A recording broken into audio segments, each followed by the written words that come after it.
great.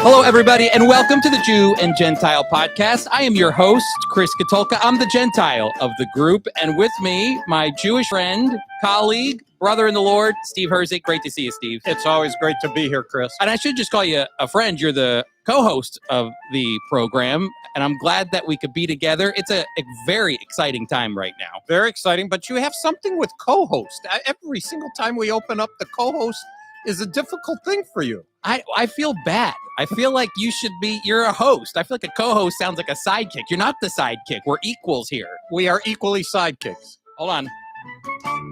All right. Well, we are equally sidekicks. We are equally hosts. It's so great that we could be together on the Jew and Gentile podcast. We've got a great show lined up for you here. We're going to be looking at Leviticus chapters 12 through 15.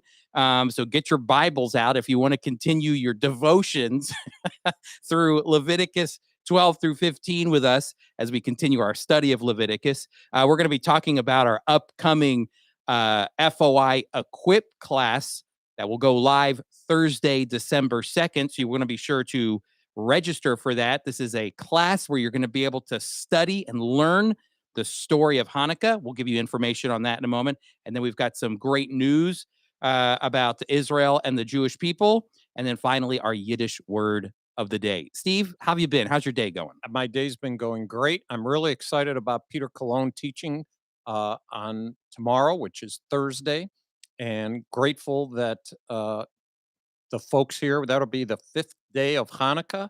Jewish people are into it. They're in it right now. They are in it. I am in it. Tomorrow, I am going to be having potato latkes. Okay. I don't want to give anything away to those who need to learn from Peter, but oil is a big deal. Donuts, fried chicken.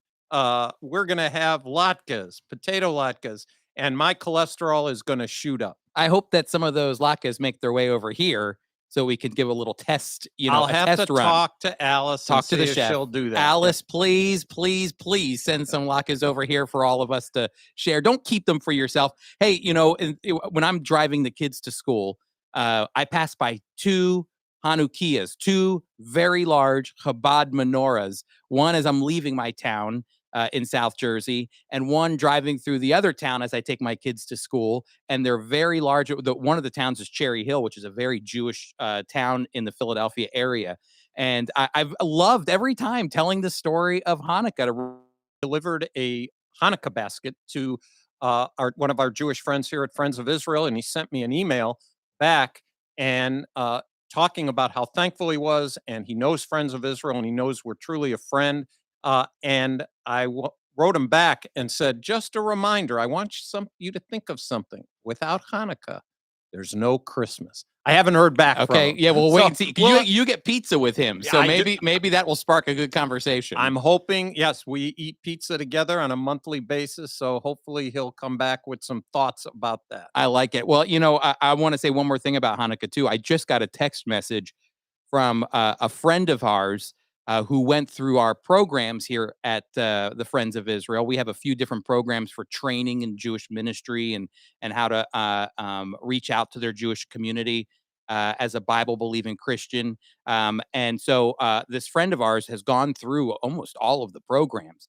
And he delivered one of our Hanukkah baskets to a synagogue. And I want to read the text to you really quick, Steve, because I think it's really encouraging. He wrote to me, he said, "Brother Chris, thank you for your faithful and fervent prayers.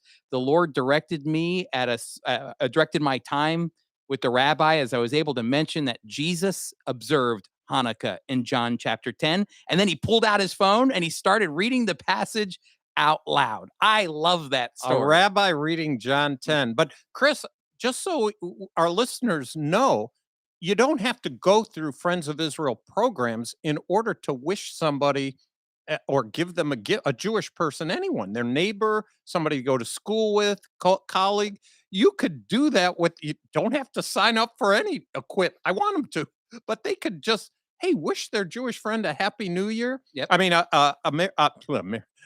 all discombobulated. That's because you're a Jewish guy who celebrates Christmas and That's Hanukkah. right. Your mind's all scrambled. Messed up. I'm all messed up. But to wish them a happy Hanukkah is a wonderful thing. To acknowledge that to them, Jewish people are going to respond. That's a great conversation starter and way to build a relationship. And I'm so glad to read this text. We prayed for our friend today, and he went to the synagogue, and God just opened a great opportunity for him to be able to share his faith in a great way. What a wonderful thing. And to show love to the Jewish community where he lives. Well, Steve, why don't we jump into Leviticus chapter 12 through 15? Now, let me just say this to everybody. These are passages that, for some, it might be a little tough to stomach. Uncomfortable, difficult. Sometimes someone might say, gag me. That's right. These aren't, honestly, I would love if somebody could email me or reach out to us here. I'd love to know if you've ever heard your pastor do a sermon on Leviticus 12 through 15. But you know what? Here at the Jew and Gentile podcast, we're going to jump right in because it's biblical, Steve. Well, our people, when I first was in Atlantic City, New Jersey, I spent 2 years there. And at the time, elderly retired people were there, and we would sit down next to them at a park bench, right overlooking the ocean, the Atlantic Ocean. And I would say to them, how you doing today? And they would say, man or woman, usually they were older, let me tell you how I'm doing. And they would be as graphic with every kind of illness, every kind of liquid in the body, every kind of, and you know what? As I was reading Leviticus 12 through 15 for our podcast here, I said, wait a minute, no wonder our people are like this. God is like this. God is like this. He is telling us the bottom line to the bottom line of what we have in our systems. What our problems are, right? Ay, ay, ay. And so we're talking now, if you've been following along in our Leviticus study, we talked about the death of Nadab and Abihu. Moses in Leviticus chapter 10 is very upset with what happened, that Nadab and Abihu did not take this process seriously, and God's wrath came down on them. And in the process of Moses's frustration, if you will, he reminds Aaron what the job of a priest is, and he's saying this is the lasting ordinance for the generations to come, so that you can distinguish between what's holy and common and between the things that are unclean and clean. And so that's what one of the jobs of a priest is, to remind the Israelites, hey, this thing is clean, this is unclean, this thing is holy, kadosh, this thing is secular or common. And so we're still in the middle of this unclean and clean, and what God considers unclean. And you know what the reality is, Steve? We're unclean. Yeah, absolutely. And last week, our word of the week was treif. Treif, yep. And unclean, unfit, the opposite of kosher. And we are seeing that the things in Leviticus 12 through 15 are all, and we did last week with 11, with food that's unclean and clean. Now we're even going to get more specific. I'm almost nervous to go into the specific. We'll boldly go where no other podcast has gone before, at least Christian podcast. But listen, why don't we first label each chapter so we can prepare people's hearts as to whether or not they want to stick around or not. But first, we're going to look at purification after childbirth. So what happens after childbirth and how we get someone from unclean to clean. Then we're going to look at chapters 13 and 14 and I believe 15 as well. 15 is another issue. Chapters 13. Literally another issue. Yeah, we're going to... This is going to turn into... This is why Jewish people are good at comedy, I think, right? Absolutely. 13 and 14 is about skin diseases. Okay. And then finally, the last one, we'll just say the word discharges and then we'll leave it there and we'll get to it later. But this is serious, Steve, because the reality on the ground is this, is that a lot of times I think when Christians look at the law, we're looking at the law and we're going, well, that's it. I could never fulfill the law. I could never do it. It's impossible to fulfill the law. There are just some things in the law that were in there because God knew that we would just naturally become unclean. There's just no way around it. So God provided a way to become clean. Exactly. And as we come to chapter 12 and we talk about a woman giving birth, and we're two men, we're traveling very difficult territory. We're treading here. very lightly. Very lightly, because the woman was penalized because of sin and pain and all that. But there is an uncleanness about birth. We're happy with birth. We long to see our daughter or our son being born, as you and I as husbands. But what happens? God says, well, it depends on what you have. If it's a girl, you're unclean, but a longer length of time. If it's the birth is a boy, it's going to be a shorter time. And by the way, if it's a boy, on the 8th day, something particularly has to happen, where there's circumcision.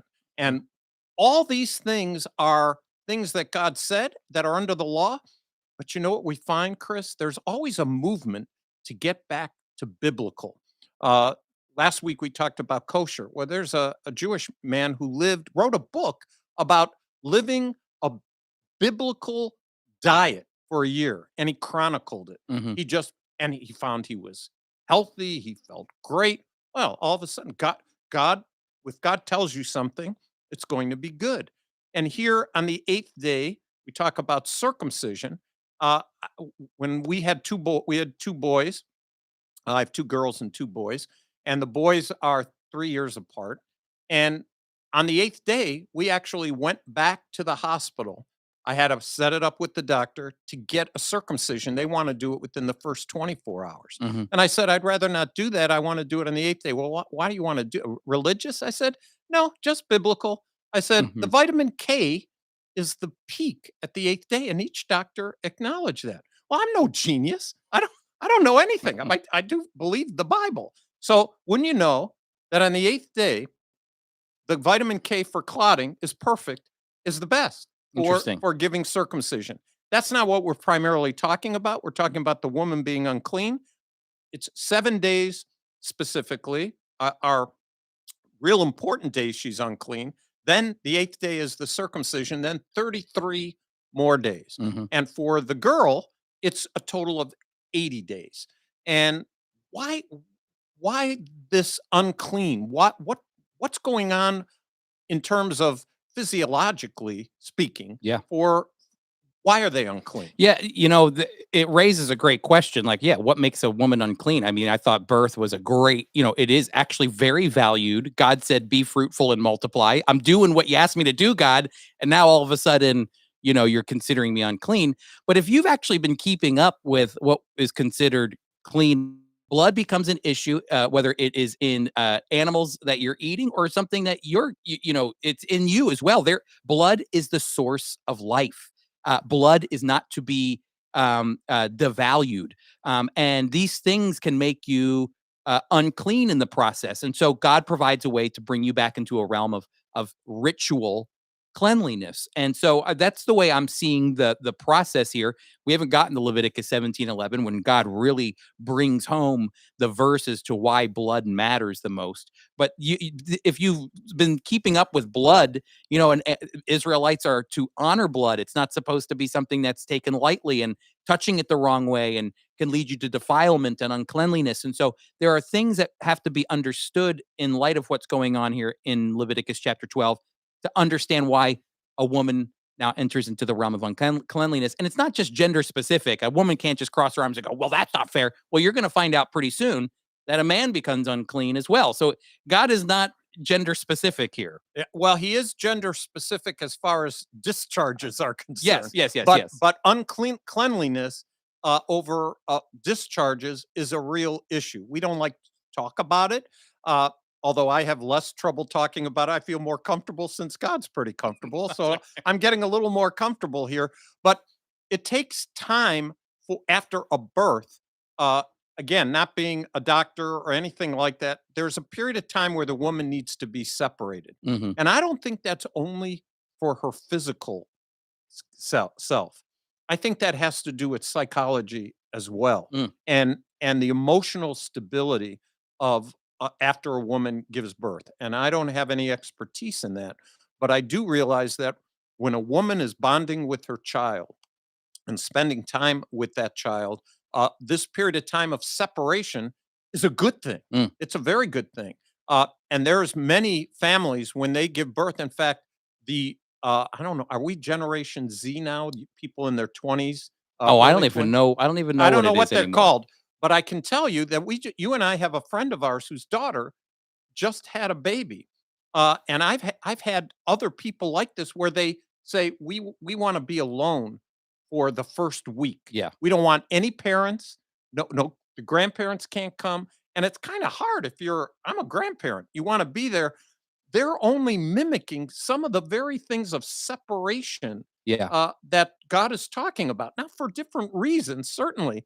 Uh, the blood issue is an issue, and we have to acknowledge that. And we have to acknowledge too, Chris, that we don't know all the reasons why God was so exact in the number of days and how that affects us Yeah. individually. But I would say it's safe to say that these are healthy things for those going through birth and families and that kind of thing. Steve, the thing that's amazing is that you see that these laws were taken very seriously back in the days that Moses is speaking. But even as it's moving its way into the New Testament, you see, several hundred years, later, 1,000 years later, that Jesus went through the same law of Leviticus chapter 12, this purification law that we're reading about. Mary did the whole process according to how the law should be done. Isn't that great, Chris? We're approaching Christmas at this time, the traditional date of Jesus's birth. And it's great to know that when you read the New Testament and get to Luke chapter 2, what do we find? We found after the 40th day that Miriam, is bringing her baby who was circumcised, Yep. had his Brit Milah, and she's bringing him to the temple. The whole scene here is Jewish. You got a guy who has been in touch through the Holy Spirit of God and informed you're going to hold salvation in your hand. He's been waiting for the Messiah for years and years. And on the other side, you have God dealing with this family, Miriam, and Joseph. And Joseph had to be dealt with by God over his wife being pregnant without him being there. And now they're coming to the temple just as prescribed by the book of Leviticus. That's right. And it's an exciting thing to see because yes, you could read Luke by itself and you'd be fine. But isn't it great to know that the context goes all the way back? That's right. And that you can see the seriousness in which the Jewish community lived in light of these laws as well. You see that the Pharisees, Pharisees get a bad name in the New Testament, but they were working in order to fulfill a lot of these laws and some other extra biblical laws that were a yoke on the people. But really, you could see that Miriam almost did it out of an appreciation, a love for God and what he did for her. I mean, that was the one thing that comes across with Mary is that she's a woman who loved God and God saw favor on her to fulfill this mission that he had for her. And she did it with a real sense of urgency and passion to want to fulfill it for God according to what the law had said. It was a custom, it was a culture of the Jewish people. She was a chosen vessel from the chosen people. Extra special, no question about it. And circumcision is important too. We can't really get into too much conversation about circumcision, but this is an identifying marker for a Jewish young man or a baby, a young boy into the covenant community of Israel. No question about it. And I'm glad that when I was 8 days old, I don't remember anything. I know that they gathered together to eat, but I can tell you that Abraham had to circumcise himself and his sons as well. And I'm telling you, it is blood shedding, Yeah. and it is a entryway into the covenant that was given to Israel. That's important because there's theologians, theologians, who don't necessarily look at it the same way I might look at it, and we at Friends of Israel look at it. Now, when Mary would have brought Jesus for the purification, she would have brought, is it two turtle doves? Is that what it is? It is two turtle doves because she could have brought something else, but she didn't have the money That's to right. do that. Two turtle doves tells us in Leviticus that she didn't have a lot, but that God in making this law is saying, look, you might not have money. You got to have a lamb. Okay, you can't do that. Well, and there are actually three tiers down and two turtle doves are one of them. That lets us know, ooh, they didn't have a lot, but they still had to give. They still had to have the shedding of blood. There still had to be a payment, a reminder of the special places you've been saying, Chris, about the blood. Okay, so let's move on to chapter 13 and 14 here, Steve. We can't spend too much time, but we're talking now about where we would go to a dermatologist. There weren't dermatologists in the ancient day. We're talking about skin diseases. And, a lot of times we just kind of slap the label of leprosy. You see the term leprosy pop up a lot in the New Testament, which is real. Leprosy was real. But when we're talking about skin diseases in Leviticus chapter 13 and 14, there's actually a litany of types, different types of diseases that the priests would evaluate as they were looking at the skin of the Israelites during this time. They actually were doing double duty. They were actually trying to diagnose a disease. It didn't have to necessarily end up being leprosy, but if a spot came up, immediately they separate them. They watch it. They diagnose it. We are living in COVID days, and COVID, they're telling us, is you have to isolate. Yeah. That's what has to happen. That's a medical thing that the priests were doing. And isn't it interesting that you could have a little spot, Chris, just a little spot. I have eczema, a very common skin issue, and it's flaky skin. I would have to go to the priest whenever I had a breakout, and I would have to show it to them, and I would have to be isolated for a while to see if it's spreading. Yes. And it's kind of like sin. Sin doesn't boom, it's not a huge, it starts small. Yep. And progresses over time. And it could stop at any given time, just like this leprosy. And the actual word that's being used is going to be helpful for us because that word is the same word that they use when a house has a disease or the house has rot in it or it has mold. It is the same word, and they all have to be cleansed. Yep. Every one of them, whether it's a person or how or even clothes.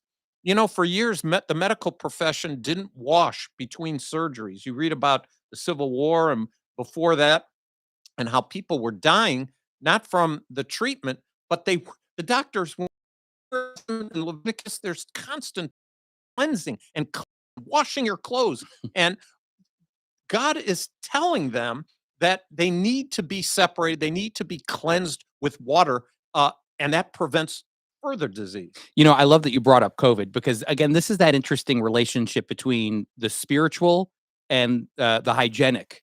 That we believe that God did these things because his presence is with his people, and that God wanted his people to be holy as he is holy. And yet at the same time, we are dirty people. And, there's this like interesting balance between the hygiene and the ritual purity element of following God. How much of a balance is it? In Leviticus chapter 13, at the end, in verse 46, it says, as long as they have the disease, talking about a skin disease, whichever particular one was looked at by the priests and judged by the priests, as long as they have that disease, they remain unclean. They must live alone. They must live outside of the camp. Now, you might go, well, come on, that's rude. That's bad. Again, I love that you brought up COVID because, in COVID, we tell people if you have COVID, go and and isolate, Yep. quarantine for 2 weeks. I believe that there was a fear for sure that a skin disease is something that could spread and go all throughout the camp. These people lived very close to one another. They didn't have the hygiene, methods that we have today, where you take a shower every day, you brush your teeth, all that. They didn't have Purell. They didn't have Purell. But that's my big joke in Passover is that if there was Purell 2,000 years ago, it would be in the Passover Haggadah. It'd be in there for cleanliness, but they didn't have those tools. And so here the priest is going to constantly determine whether or not that skin disease is healed or not. And until it's healed, they have to remain outside of the camp. And isn't it interesting that you said it's possible? Leprosy, we often think, even in biblical days, that it was a death sentence. Mm-hmm. It could have been, but there were references to healing. They were cleansed and restored.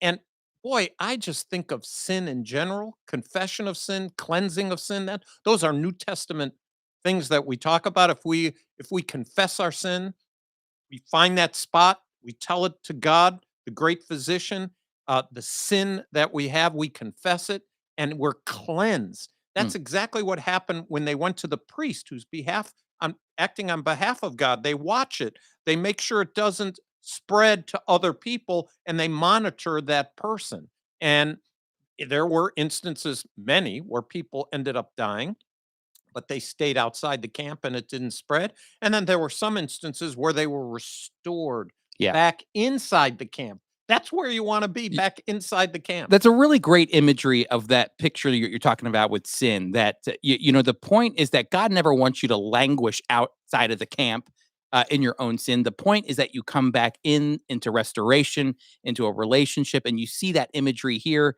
in the cleanliness and clean and unclean with the skin disease as well. But it was a real issue, Steve. I mean, I sometimes I think we can hyper spiritualize the text, and sometimes it just doesn't need it. If there's a disease and you're scared it's going to spread, you might have to leave the camp for a moment, and then once it's healed up, the priest will look at it. He's almost acting as the dermatologist. He goes, "You're kosher. Come on back in. Yep. Welcome back." But isn't it interesting that just like sin, the person who is outside the camp with this skin disease for that period of time, I can honestly tell you, I know how they felt. Yeah, They were miserable. of course. You're miserable when you not Lonely. just because lonely, Yeah. miserable, just the way it is with COVID and people talking about lack of visiting. They're lonely, they're miserable. But when you read about people who have been away for because of their sickness and the family is able to visit, there's great joy and reunion. Mhm. It's the I think you started off the podcast very interesting, saying, "Hey, did you have your devotions here?" Well, I have to tell you, reading these chapters again for the podcast, you have just reading it by itself. You're not going to come away saying, "Wow, this is so insightful, Lord. I feel so close to you." I feel But so clean, Lord. but if you take the time, and hopefully we've challenged some people to do that, to read it and then begin to meditate and ask the Spirit of God to show you, these can become very enlightening and spiritual verses that help us in our everyday walk. Steve, I want to move to the last chapter here that we're going to look at, chapter 15, and we've really moved quickly through them. I encourage you to read them on your own, but it's the difficult issue of talking about discharge, a reality. It's a reality. We can't run from it. It's real. And so, Steve, I'm actually because of that, I'll kick it off to you. Thank you. Pass it on to me. There you go. Look, when husbands and wives get together, literally get together, there's discharge, and the idea is that's unclean. There, God outlines what has to be done. The man's going to be unclean until evening, Mhm. until the night, and that means that this is temporary. It's a part that God knew about, but at that point, anything like if a woman sits on anything, if a man sits on anything without being cleansed, that becomes trafe and unclean. What does it tell us? It tells us that at that period of time and now, we have to use rules of cleanliness, and that God regards everything we do as humans as important, and they're classified in certain ways. And off we go. That's the best I can tell you. We have discharges that are not clean. By the way, the stigma about Jewish people, I can say this, is we're germaphobes. Mm. If you believe, as I do, that God chose the Jewish people, they're a distinct people, and He chose us for a purpose. And as a result of that, we're built with certain things. And some of it, a lot of it, we make fun of. It's not surprising, at least to me. I know there's Gentile germaphobes, but there are a lot of Jewish germaphobes. And I just wonder if it's that built in mechanism. Maybe it's just tradition going. I went to Hebrew school and heard about stuff like this and trafe and unclean, clean and unclean, kosher and trafe.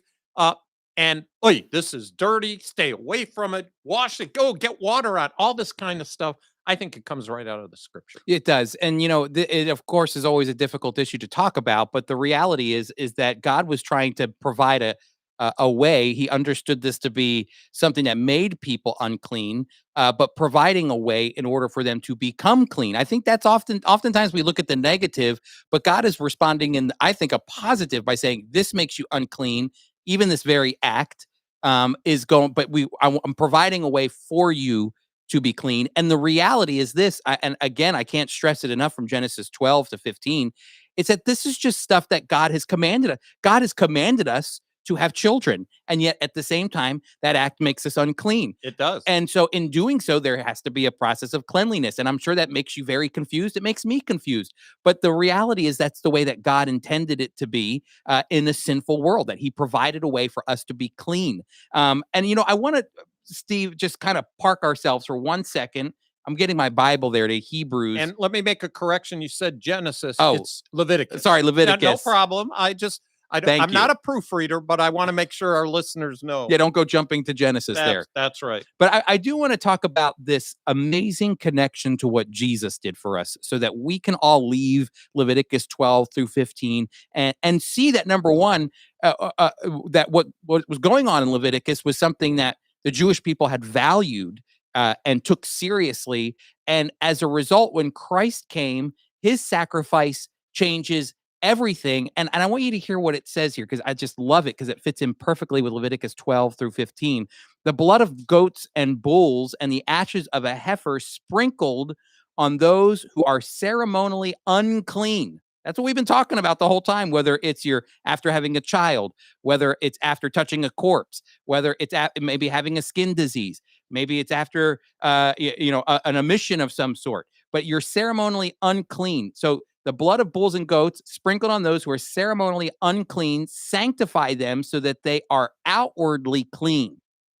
How much more, verse 14 of chapter 9, how much more then will the blood of Christ, who through the eternal Spirit offered Himself unblemished to God, cleanse our conscience from the acts that lead us to death so that we might serve the living God? That's a great verse. Oh, it connects perfectly, Steve. Connects perfectly. And here's the reason why. It's because, when the writer of Hebrews is writing this, he's looking back and going, man, if you thought issues of cleanliness and uncleanliness were a problem, you have no idea how that your conscience, the way you think, the way you act, the way you live out your life, it's deeply rooted in these things, and that the blood of bulls and goats could only ever cleanse those things of the law there outwardly. But the blood of Christ that's come has not only cleansed you in God's eyes, but it's also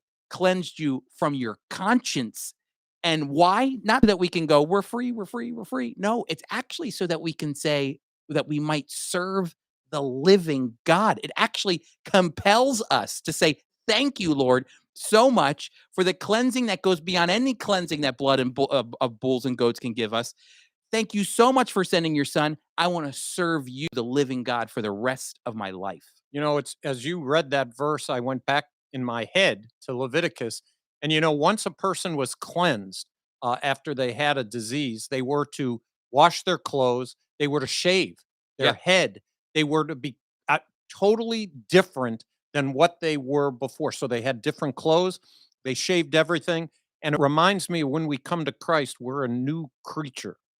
It's a symbolic way of saying, look, they had those raggedy clothes. They had that skin illness. Their hair was all matted.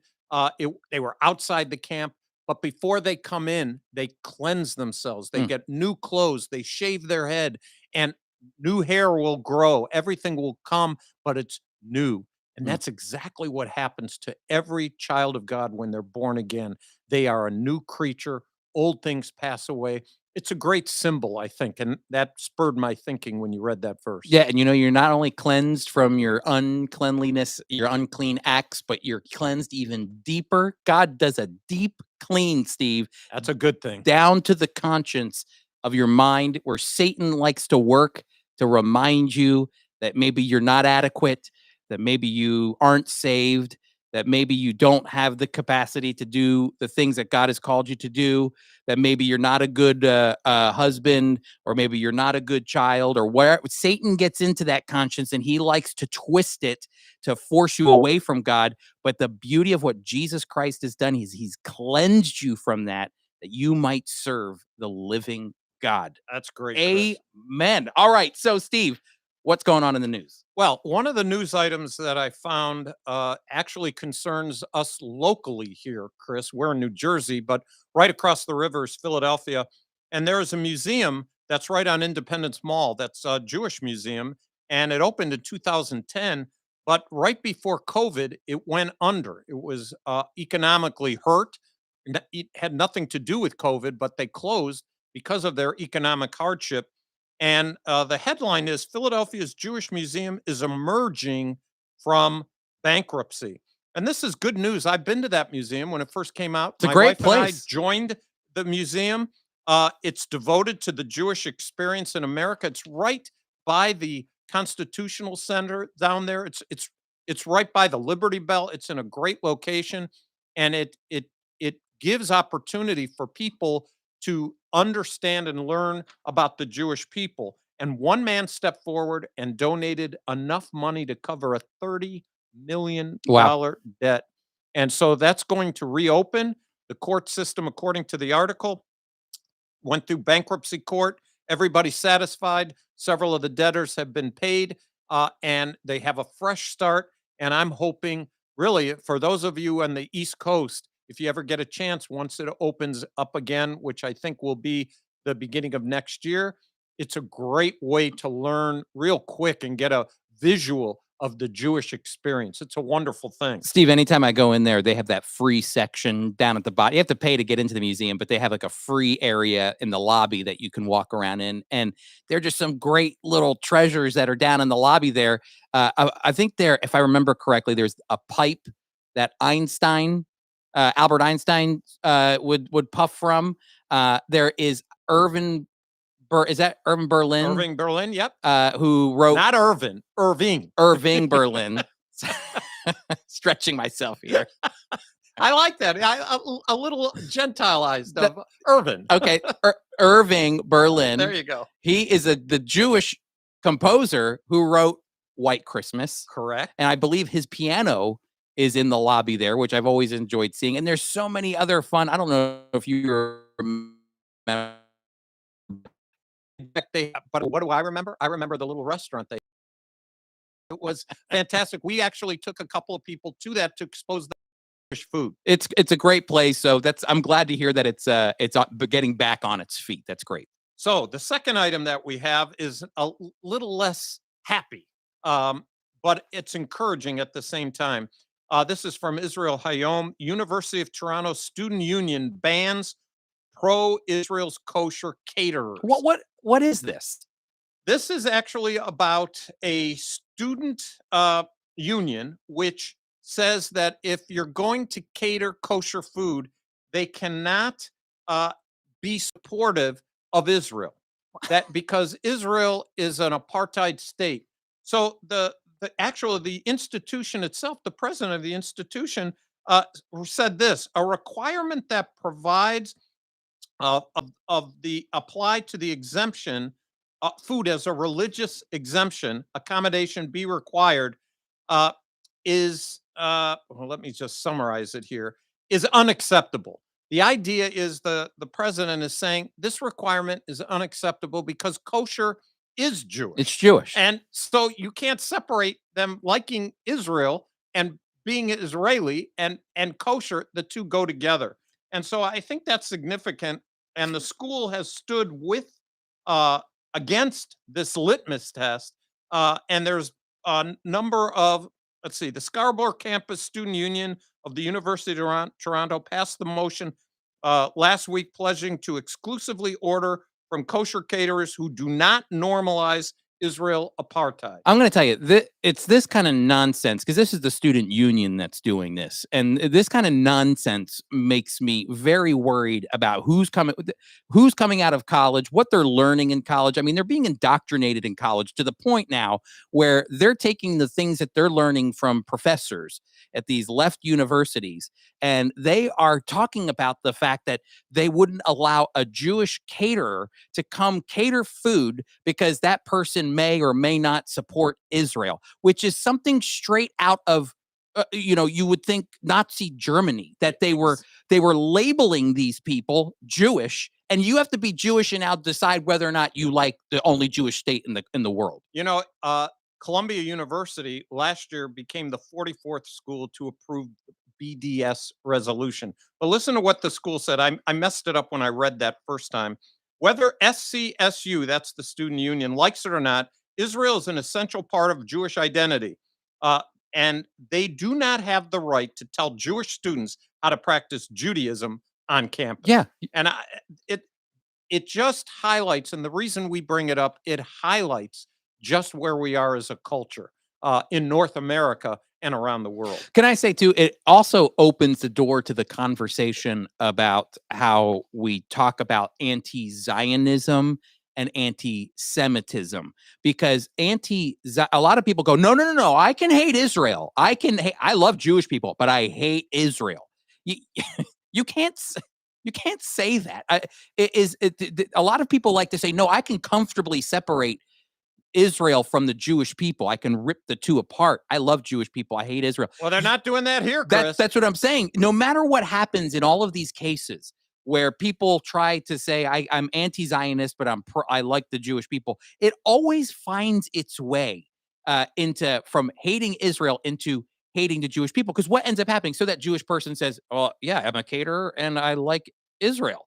Okay, well then get out, buddy. That's right. You're out. Why? Because he's Jewish. And so it always boils down to the essentials of then anti-Semitism. And isn't it interesting? Because keeping kosher is an orthodox practice, there are many secular Jews who won't keep kosher.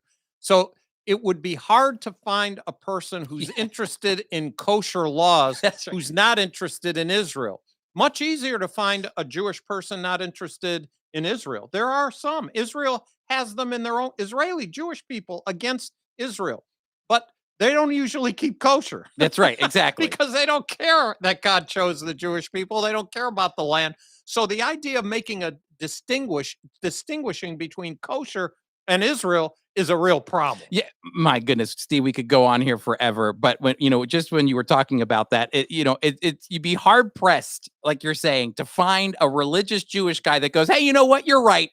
I hate Israel. Don't serve my food here. I hate Israel. I promise I'll sign the papers. Here's my kosher food, though." Not going to happen. Not going to happen. Not going to happen. They cornered them, and it ends up becoming anti-Semitism. It's a very interesting piece, and I'm glad to see that the university leadership is standing up against that anti-Semitism. And you're including that. People can access these articles, can't they? Yeah, all these articles are found. If you'd like to read them on our show notes for our podcast, you'll find them on our YouTube for when you're watching live. If you go and you watch online, all of the articles are present there so that you can click on them and access them online. That's great. All right, so Steve, our Yiddish word of the day. I promise I'm still working on finding the right music for our transition here. I'm not there yet, but I'm working on it.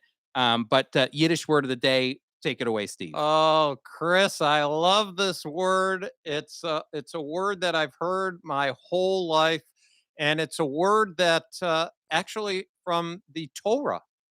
It's a word that Torah Jews recited, not in Yiddish, but in the Hebrew, and the word is kvetch. Kvetch. And that word means complain. Can you see, this is, I always look at this. Hebrew and Yiddish have some similarities, a lot of similarities. In English, it's hard because we don't combine a lot of these consonants together. K and V together. Kvetch. Kvetch. Not Kvetch. kvetch. Kvetch. That's right. It's all one, almost one It's sound. one. Yep. Kvetch. Okay. That's right. And kvetching is something that, well, my father, I remember he said, all you do is kvetch. You kvetch about this, you kvetch about that. We're good at complaining. The children of Israel, they were 400 years. There were generations that were born and died. They're finally redeemed. We read our Haggadahs, which tells us the story. They get out of Egypt, and what happens? Oh, you brought us out here, Moses. We're going to die. We're all going to die here. Then when he parted the sea, they got to the other side. Then what happened? Moses, is this all you got? That's right. Manna? Is this who we don't want it? Better to be in Egypt and eat the leeks and the garlics than to be stuck. That's kvetching. Yes. That's complaining. That's not analyzing where you're at to what you might want. And by the way, I'm very good at this. Very good at this. So you're yearning to get into a house. Then you get the house and you say, you know what? This house. Yep. I got to get another one. Yep. Or this car. We begin to kvetch about things that if we took the time to think about it, we would have to say, we talked about sinning in Leviticus. Kvetching is a sin. It is. It's a sin. And it's saying to God, it's not enough. It's not enough. You're That's putting me in a place. The classic to look at, and there's argument that he wasn't even Jewish, is Job. Job had all these things happen. He doesn't even know that God and Satan are talking about him and using him as an example. All these horrible things come. It doesn't say he kvetched. Yeah. The Lord giveth and the Lord taketh away. Blessed be the name of the Lord. Those are hard for Job was not a kvetcher. And that's what we should strive not to kvetch. You know, the thing that came to my mind when I was thinking about the word kvetch and this connection with what we've been studying in Leviticus 12 through 15 is the idea that I think it would have been easy to kvetch to the Lord. Like, you're making me do what? I'm unclean now? I didn't ask for this. I'm just doing what I normally do. And now I'm being kicked out of the camp, or now I have to go through this 40-day process, or now I have to do this, that, or the other. And you can complain and complain and complain and complain and complain. But really, the amazing thing is that God provided a way to be clean. And you know what? I think about even my life as a believer. You know, I find a way to kvetch to the Lord. And you know what? He's cleansed me even down into the recesses of my conscience. He's cleansed me. I am free. I am clean. I am pure in his eyes because of what Christ has done for me. I am clothed in the righteousness of Christ. And yet somehow I still find a way to kvetch when I should be serving the living God. We should all be praising God instead of complaining against God. Well, then this is a fresh reminder for me. And I'm sure, Steve, when you saw this word too, it was a reminder for you. Put a smile on my face, Chris. That, you know what, maybe you're kvetching right now. Maybe there's something going on in your life where you are complaining. And I understand, trust me, I've got plenty of things on my list to complain about. But, you know, when we stop for a moment and we think about the goodness of who God is, that he would even come down, everybody. Just think about that he would even come down into this Emmanuel, God with us, that the holy God would even come down is enough and praise, and all the kvetching goes right out the window. Can you imagine Jesus Christ kvetching No. before God? He comes down as a babe, poor, a human. He's 100% God. Human, has to go through all the unclean things that humans go through. And he was willing to do that for us. It's hard for us to kvetch once we meditate on who he is. You know, I'm glad that you brought that up too, because my mind automatically goes to the Garden of Gethsemane, where Jesus could have complained. He could have complained, and yet he said to the Lord, not my will, but yours be done. And he did it. He accomplished what God had called him to do without even complaining. Jesus Christ is no kvetcher. He's not a kvetcher. I am the kvetcher in chief. He is definitely not that. But thankful that he leaves not only the forgiveness that we have, but the example of what it means, even in the face of suffering, like you're talking about with Job, to say, I refuse to do that. Absolutely. Well, listen, it's been a fantastic almost hour with you all as we've been going through Leviticus chapter 12 through 15, as we've looked at some great articles about what's going on with the Jewish people, both here in Philadelphia and up in Canada. Please keep those the Jewish people in prayer as they're celebrating Hanukkah, which, Steve, is the reminder for all of our listeners right now. That's right. Tune in. Peter Cologne will be talking about Hanukkah December 2nd. We look forward to that. Peter's going to be a fantastic teacher. And then December 9th, Steve's going to come back, and he is going to be... Are you going to have family with you, Steve? I'm going to have at least one of my family members, hopefully. Okay. I'm working on it. Okay, so we're going to have Steve Herzig and friends talking about what it was like growing up in a Jewish house celebrating Hanukkah. You can register for the Story of Hanukkah class by going to gofoi.org/Hanukkah 2021. And there you'll be able to register for our 2-week class. It's going to be kickstarted by Peter Cologne, who's going to talk about the history of Hanukkah, the messianic significance of Hanukkah, the prophetic significance of Hanukkah. And then Steve's going to light some Hanukkah candles, maybe eat some latkes in front of everybody while we're all hungry. It's going to be a fantastic time. But Steve, it's been a great episode. Thank you so much, everybody, for joining us. Steve, you have any last words? Just great to be here. Well, listen, everybody, the Friends of Israel is a outreach that is constantly ministering into the Jewish communities all around the world. If you would like to find out more information about the Friends of Israel, you just got to go to a simple website. It's very simple, FOI.org. That's FOI.org. And there you can find out all the information you need to be able to get involved with the Friends of Israel Gospel Ministry. It's been a joy to be with you, and we hope to see you next week.